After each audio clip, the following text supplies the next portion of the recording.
At some point, everything you thought mattered stops mattering. Not all at once, not in some dramatic collapse, just quietly. You keep doing the same things, going to work, talking to people, filling your time. But something underneath it all has shifted. What used to feel important now feels arbitrary. What used to feel meaningful now feels empty. And there's a moment, usually brief but unmistakable, where you realize you're just going through the motions.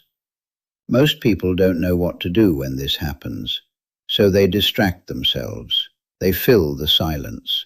They try to get back to how things used to feel, but it doesn't really work, because once you've seen it, you can't unsee it. This is the point where many people start to think something is wrong with them, that they've lost motivation or direction or purpose. But that's not quite it. What you're experiencing has been described before, very precisely, by Albert Camus. He called it the absurd.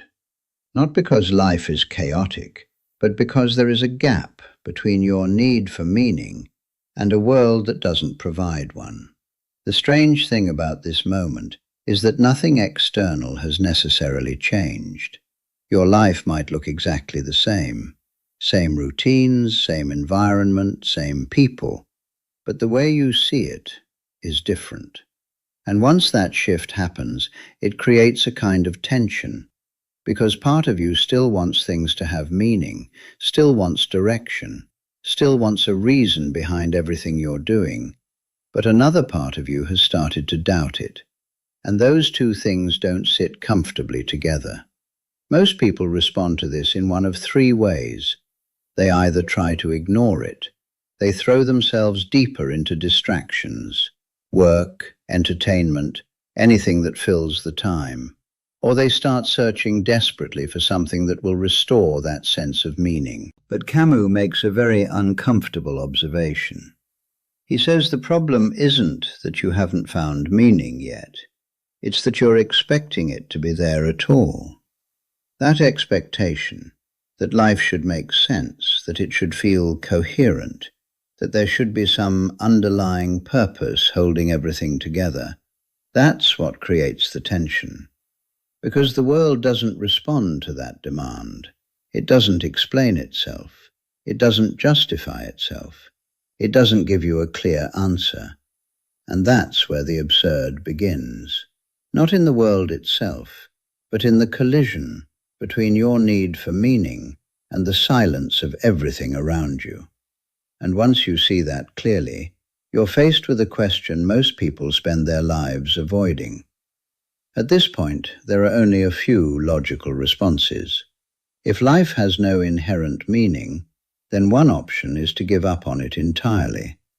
Camus takes this seriously. He doesn't dismiss it. He confronts it directly.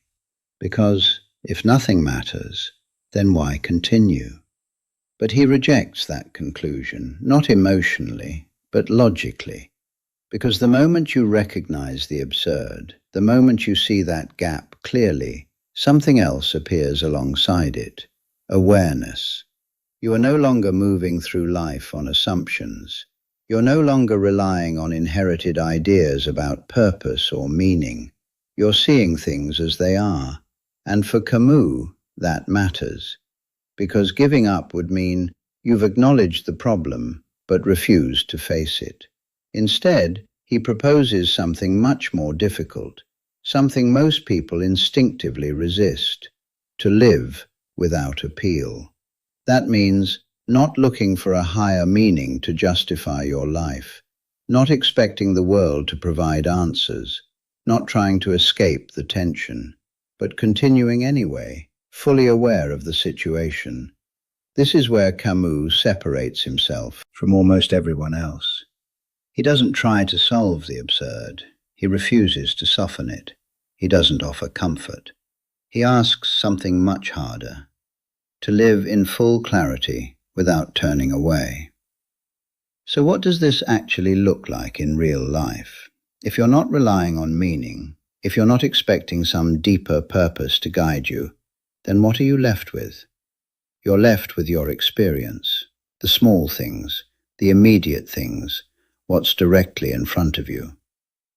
Camus isn't telling you to stop living. He's telling you to stop waiting for a reason to live, because that's where most people get stuck. They delay their lives, waiting for clarity, waiting for certainty, waiting for something that makes it all feel justified. But if that moment never comes, then all you've done is postpone your life. So instead of asking, "What does this all mean?"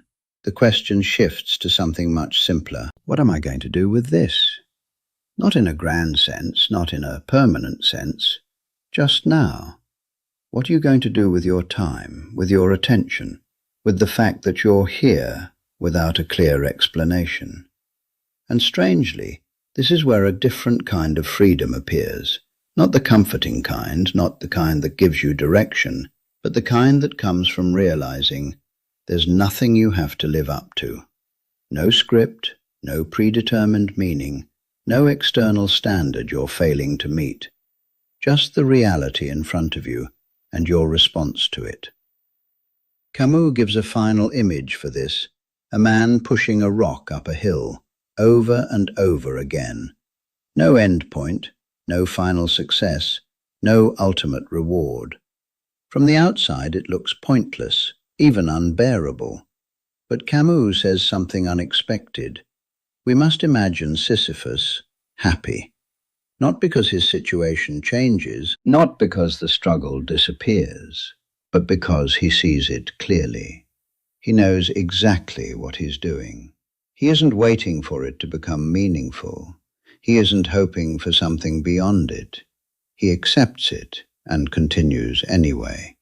And in that acceptance, something shifts. The struggle itself becomes enough, not because it's meaningful, but because it's his.